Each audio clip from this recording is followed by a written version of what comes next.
புதிய தலைமுறையின் உழவுக்கு உயிரூட்டு, உழவருக்கு வாழ்வூட்டு வேளாண் கண்காட்சி மற்றும் கருத்தரங்கங்கள் திருச்சி தேசிய கலைக்கல்லூரி மைதானத்தில் 2வது நாளாக நடைபெற்று வருகிறது.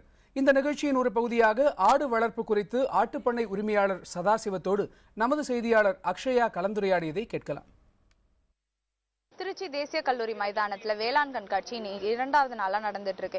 இந்த வேளாண் கண்காட்சியில ஆடு வளர்ப்பு குறித்த விழிப்புணர்வை விவசாயிகளுக்கு ஏற்படுத்துற வகையில ஒரு ஸ்டாலானது அமைக்கப்பட்டிருக்கு.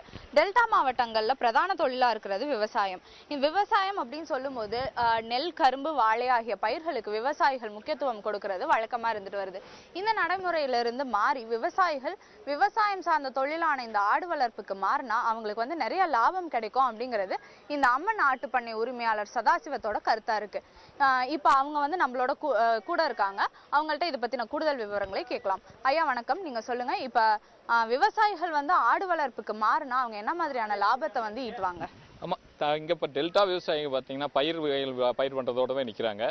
அதுல பார்த்தா ஒரு வருஷத்துல 1 லட்சம் லாபம் சம்பாதிச்சாலே அதிகபட்ச லாபம்ங்கிற ஒரு திருப்தியோடு இருக்காங்க. ஆனா இதே மாற்றுத்தொழில், விவசாயம் சார்ந்த மாற்றுத்தொழில் ஆடு வளர்ப்புக்கு வந்தாங்கன்னா 1 ஏக்கர்ல 3 லட்சம் ரூபாய் வரையிலும் மிச்சம் பண்ணலாம். 1 ஏக்கர் இதுல 3 லட்சம்ங்கிறது விவசாயிகளுக்கான இது. அப்புறம் தண்ணியோட தேவை இங்க அதிகமா இருக்கு. நெல், வாழை இதுக்கெல்லாம்.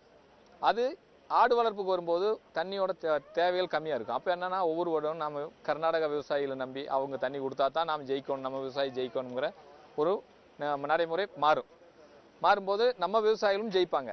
கர்நாடகா இதை நாம நம்பி இருக்க வேண்டியதில்லை. காவிரியில் தண்ணி வரலன்னு ஒவ்வொரு தடவும் நம்ம கவர்மெண்ட்டும் தேவையில்லாத ஆர்கியூமெண்ட்டுமே தேவையில்லை. நம்ம விவசாயியும் அவங்களை நம்பி நஷ்டமடைய வேண்டியதில்லை, அடுத்தவங்களை நம்பி நஷ்டமடைய வேண்டியதில்லை. அதனால இது கூடுதல் வருமானம் விவசாயிகளுக்கு வரும்.